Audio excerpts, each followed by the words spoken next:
आदरणीय साथियों, मोदी जी जब से प्रधानमंत्री बने हैं,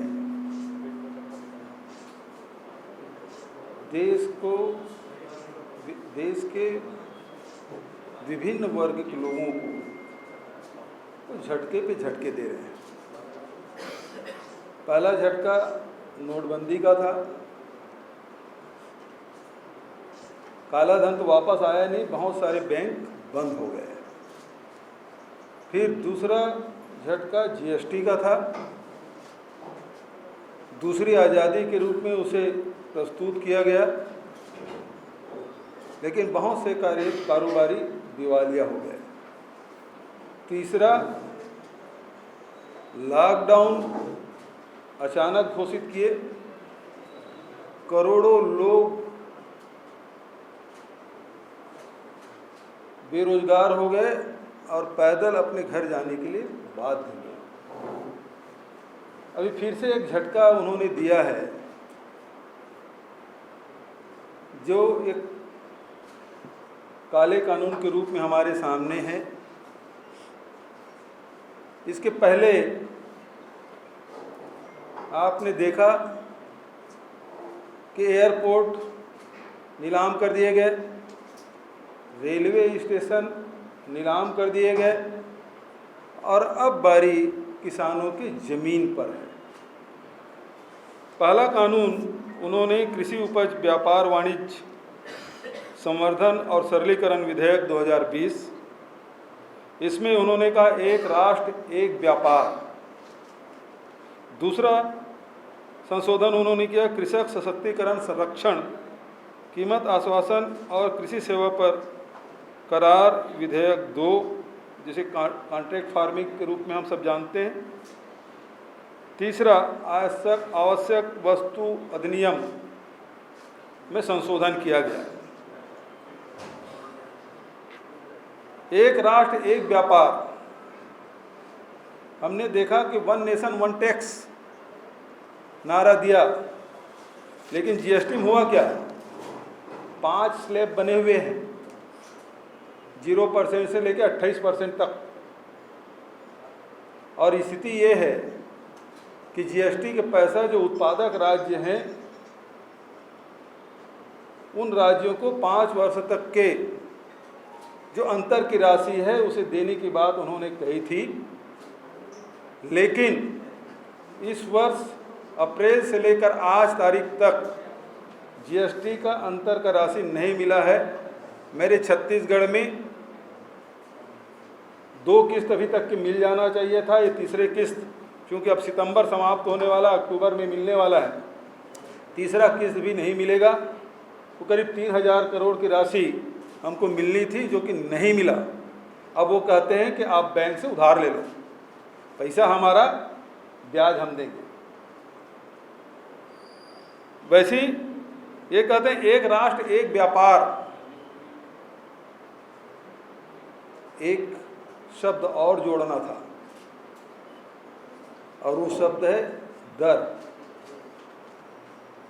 एक राष्ट्र है, एक व्यापार है, एक ही कीमत होना चाहिए था, एक ही दर होना चाहिए था, जो कि उन्होंने नहीं किया। इससे किसानों को नुकसान होगा। मंडी आप समाप्त कर देंगे। अलग अलग राज्यों में मंडी के अलग अलग कानून बने हुए हैं, जो केंद्र सरकार निर्देश करती है और राज्य सरकार उसे अनुपालन करते हुए अपने नियम में संशोधन करती है। जबकि कृषि है वो राज्य का विषय है। इसके बावजूद भी केंद्र सरकार ने राज्यों से कोई परामर्श नहीं किया, न ही किसान संगठनों से परामर्श किया, और सीधा सीधा ये कानून बना दिया। और इससे नुकसान ये होगा कि मंडियों में, मंडी की अपनी व्यवस्था होती थी। मंडी में वही लोग बोली लगा सकते थे जो मंडी लाइसेंस लेते थे। भुगतान 1 दिन से 5 दिन के भीतर में कर दिया जाता था। और यदि कोई क्रेता और विक्रेता के बीच में कोई विवाद हो तो मंडी सचिव ही फाइनल अथॉरिटी हुआ करते थे, जो 5 दिन के अंदर में उसे निराकृत कर देते थे। लेकिन अब जो नियम बना है उसमें मंडी लाइसेंस लेने की कोई ज़रूरत नहीं है, मंडी में जाके खरीदी करने की भी कोई ज़रूरत नहीं है। आपके पास पैन कार्ड होना चाहिए, पैन कार्ड के माध्यम से बाहर में आप खरीदी कर सकते हैं। इससे यदि कोई विवाद होता है तो एसडीएम एक पैनल बनाएगा और वो सुझाव देंगे, उसके हिसाब से होगा। वो 7 दिन, फिर 15 दिन, फिर 7 दिन, तो इस प्रकार से ये कई सप्ताह बीत जाएगा, लेकिन किसान को न्याय नहीं मिलेगा। और यदि लाइसेंस है तो लाइसेंस निरस्त करने की व्यवस्था थी। 5 दिन में यदि पेमेंट नहीं करता तो 5वें दिन उसका निरस्त हो जाता था हमारे छत्तीसगढ़ में। लेकिन अब पैन कार्ड में आप क्या निरस्त करेंगे? और बाहर में यदि खरीदी बिक्री हुई है तो फिर उसके पकड़ क्या है? यदि किसान ने धान बेचा, गेहूं बेचा, कोई सामान बेचा, तो उसके पास आधार क्या है कि उन्होंने बेचा है और इतना सामान दिया है। मंडी में तो ये मंडी एक्ट के माध्यम से ये प्रभावित होता था कि हाँ ये किसान है, इतना एकड़ ज़मीन है, इतना धान या गेहूं लाया है, और वो खरीदार खरीदता था तो वो पूरा प्रमाणित रहता था। लेकिन अब बाहर मंडी के बाहर में खरीदी होगी, पैन कार्ड के माध्यम से खरीदी होगी, तो आप कैसे उससे जस्टिफाई करेंगे कि इतना अनाज उन्होंने बेचा या उन्होंने खरीदा, पैसा दिया नहीं दिया, और उसका निराकरण कैसे होगा? तो इसका मतलब ये है कि मंडी को आप समाप्त करना चाहते हैं। और मंडी यदि समाप्त होगा तो मंडी में कार्यरत कर्मचारी, जो जिन प्रदेशों में मंडी की व्यवस्था है, जिसमें हजारों मंडी कर्मचारी हैं, अधिकारी हैं, उनके पास कोई काम नहीं रहेगा। सारा इंफ्रास्ट्रक्चर जो बना हुआ है, जो पिछले 6-7 दशक से जो मंडी का स्ट्रक्चर तैयार किए हैं, अब वो स्ट्रक्चर समाप्त हो जाएगा। जो अड़थिया काम कर रहे थे, जो तौलिया काम कर रहे थे, जो हमाल काम कर रहे थे, वो सारे लोग बेरोजगार हो जाएंगे। जो ट्रांसपोर्टर काम कर रहे थे उसके पास भी कोई काम नहीं रहेगा। दूसरा, जो कॉन्ट्रैक्ट फार्मिंग की बात है, कॉन्ट्रैक्ट फार्मिंग करने की व्यवस्था आपने कर दी, मतलब सीधी सीधी बात है, आप अपने खेत में मजदूर हो जाएंगे, आप मालिक नहीं रहेंगे। कॉन्ट्रैक्ट करने के बाद यदि सरकार इसमें ये कह देते कि जो एमएसपी तय है उससे नीचे कोई एग्रीमेंट नहीं होगा, तो निश्चित रूप से किसानों को लाभ हो सकता था। लेकिन भोले भाले किसानों को, जो हमारे छत्तीसगढ़ नहीं हिंदुस्तान में आधे से अधिक किसान सीमांत कृषक हैं या लघु कृषक हैं, ऐसी स्थिति में वो जो मंडी तक नहीं आ सकते, उनको कहते हैं कि आप कॉन्ट्रैक्ट फार्मिंग करेंगे, उससे तय होगा, वो चाहे रेट दे न दे। आप देखेंगे जिस प्रकार से अभी फसल बीमा निजी कंपनियों के हाथ में दिया गया था, रिजल्ट क्या है? किसानों को मुआवजा के तहत किसी को 90 रुपया, किसी 3 रुपया, किसी 5 रुपया, किसी 100 रुपया, किसी 500 रुपया बीमा का लाभ मिला, और जो बीमा कंपनियां हैं उसको सैकड़ों करोड़ रुपया का लाभ हुआ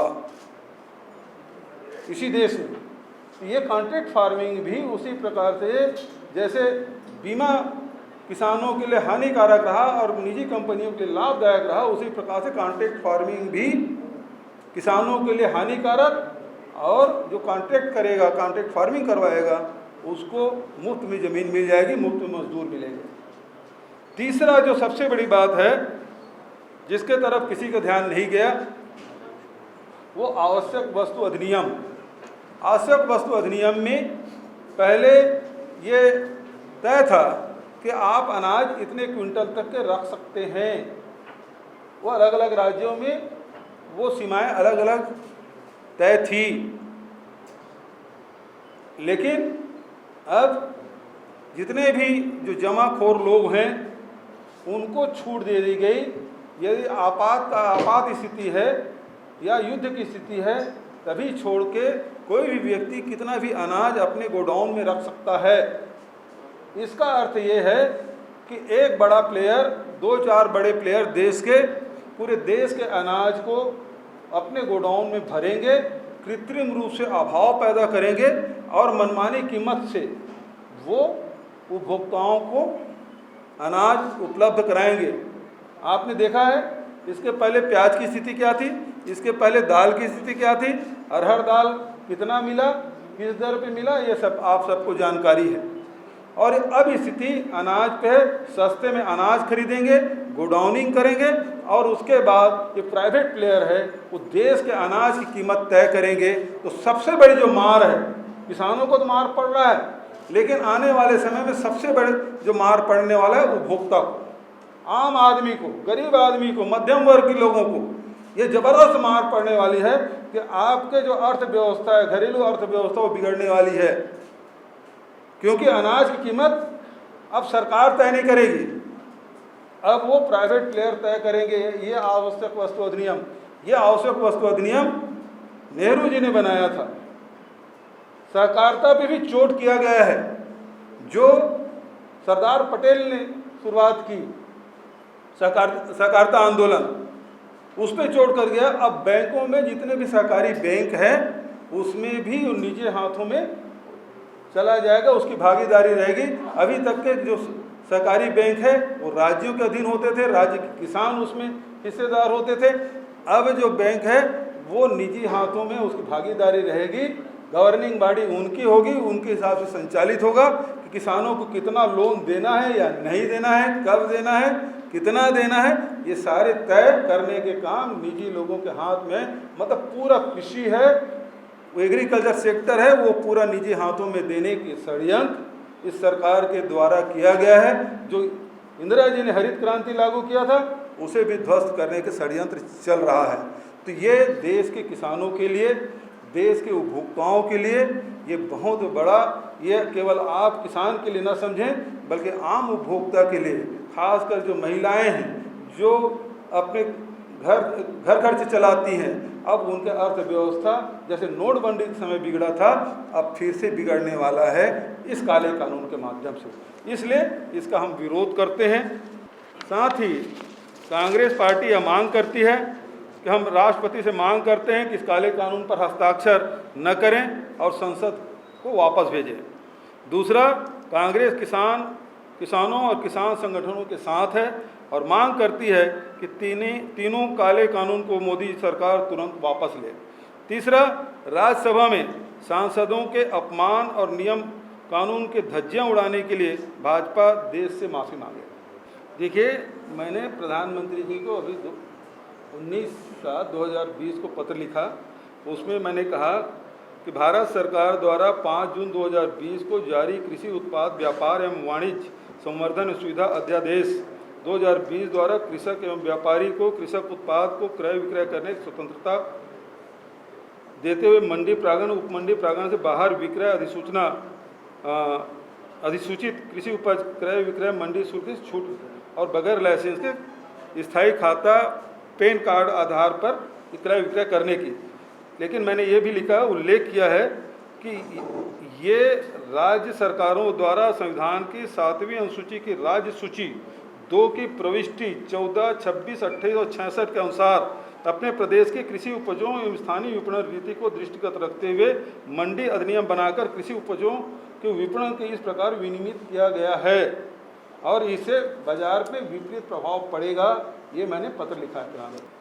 देखिए, ये लोग तो देखिए क्लेम, सीधी बात है, किसानों से बात करना चाहिए था, किसान संगठनों से बात करना चाहिए था। और मुख्यमंत्री से बात करना है तो सभी मुख्यमंत्री से बात करते। आप 5-6 मुख्यमंत्री से क्यों बात कर रहे हैं? कांग्रेस में उस समय 5 राज्य थे तो हम 5 राज्य के मुख्यमंत्री से बात करते हैं।